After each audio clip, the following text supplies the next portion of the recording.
Alright, the player summit at the Battlerealm Brawl event was so fun, and it was honestly one of the best times I've ever had. But there was one thing about it that was just insanely cool, and while the whole event was just really awesome, the prize wheel was also just insane. Like, the rewards in it were crazy, man. So, my prize wheel spin, I recorded it, but I don't think the footage saved, unfortunately, so I can't show you any of it. But I got some pretty good stuff. I got 10 Legend Celebration Crystals, a generic gem, and 200 signature stones. That part's so crazy. I got a 6-star Werewolf by Night, which is so cool. And then I got a 7-star Hero Crystal. So that is a great haul for just being there. Like, I was just there and I got that because of it. Like, that's just so awesome, man.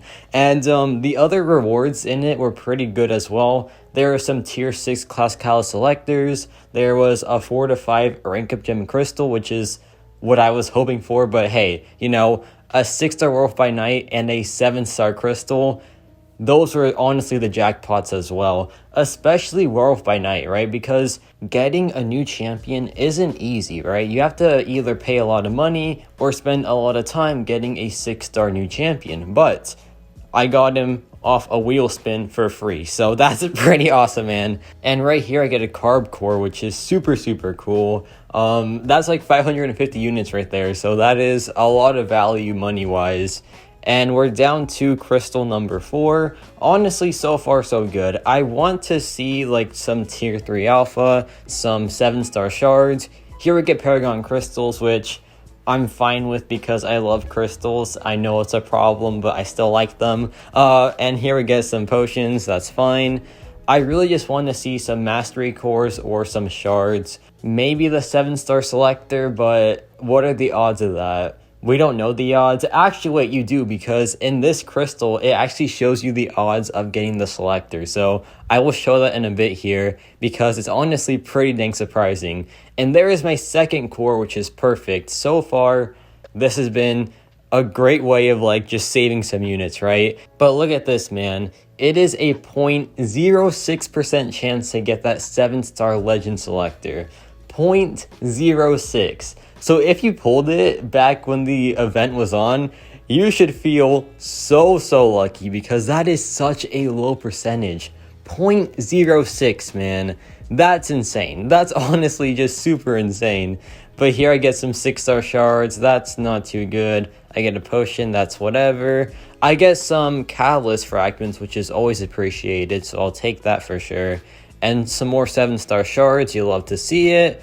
And some more potions, which is but not too bad, man. I got a lot of 7-star shards. I got some Paragon crystals. I got 2 mastery cores, which is perfect. But now it's time for the 7-star crystal. And I really want Mr. Negative or Atuma because I just love those champions a ton. And they're like really brand new as a 7-star. So yeah, I would appreciate that for sure. But let's see. 7-star crystal, this free 7-star crystal, and I land on a 7-star version of Venom. Now, Venom is an awakening, and he is already ranked 2, so that's a pretty good pool. Just like having a Venom awakened for free, I will definitely take that, man. That is a pretty sweet pool overall. He's already ranked 2, like I said, so having him awakened is just awesome, right?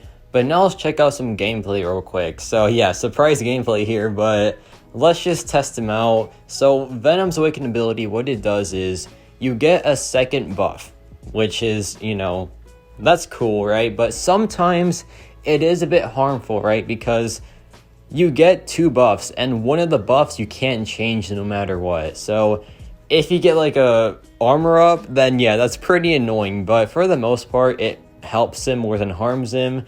And additionally, he gets, I think, 6.5% buff potency at Sig 20, which is not bad at all. So overall, it's a good ability. It ramps him faster and it just lets him do more damage as a whole. So I think it's good. I think it's a great ability to have for a rank 2 Venom.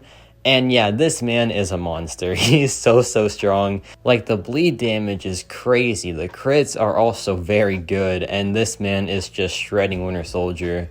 and this fight is pretty much over now. Like, he's hitting so hard at this point. He has like the right buffs lined up. This is just perfect Venom. Like, this is the Venom that you want to see. Of course, he's not always like this, but when he is, it is really a treat. So yeah, not too bad there at all. The bleed damage, putting in a ton of work. But now it's time for the second main event of this prize wheel, and it is Werewolf by Night. Now, I think this guy is criminally underrated right now. Of course, he was seen as a defender, but in my opinion, he is a better attacker than defender. I feel like as a defender, he hasn't been doing too much, but as an attacker, against buff heavy matchups, he just slaps them, man. He is so good against them. Let's take him up to rank 3 for now. Let's just test him out, have some fun with him.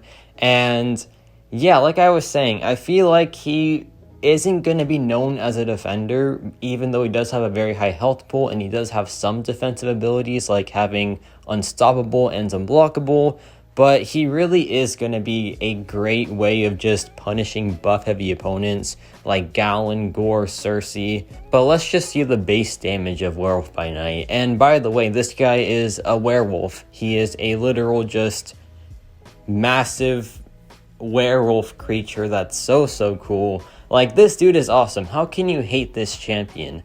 I don't know how people can like actually dislike this guy, man. He is a werewolf. That's so cool. You know, of course there's like Sasquatch, there is Giganto Jr. Who else is like a creature in this game? There is, I guess, Abomination, but he's more of just an abomination, literally. But yeah, this guy is just a great addition to this game, especially on a Halloween themed month. But check out this damage once we get going. So here we activate his phase, like his really, you know, crazy phase. And the damage output is pretty good here, man. We're stacking up a ton of ruptures. He is just shredding her. I love how aggressive this champion is. I always say this, but aggressive champions are my favorite to play because I just like doing as much damage as possible. And yeah, this man, you want to be insanely aggressive, which he definitely is. So here I drop the SP2 again, and yeah, another burst of some pretty good damage. So yeah, so far so good. There we get a howl going, and he indeed does howl. That's so cool, man. Like, howling in the middle of a fight, this man is crazy. Like, that's so cool. So here I dropped the SP1. The SP1 is super slow, but that's fine. That's like my one drawback for him. The SP1, I feel like, is in slow motion. But it's time for the final howling cycle, or like, what's it called? The Curse of Lycanthropy? Don't even know what that is, but it sounds cool. So yeah, this man is just oozing with coolness. I don't even know what that means. But here we dropped the SP2, and this fight is now pretty much over. The ruptures are ticking for a ton, and yeah, she is down. So Werewolf by Night, really fun champion and a great prize for free, right? I got him for free. That's the important thing to know. I spun a wheel, I got him, and yeah, there is that. So getting a 7-star Venom and a 6-star Werewolf by Night for free, that's just so cool. And I know other people got some pretty good stuff too, like a 4-5 gem, a tier 6 class catalyst. Like, the prize wheel was just so crazy. And yes, about it for me.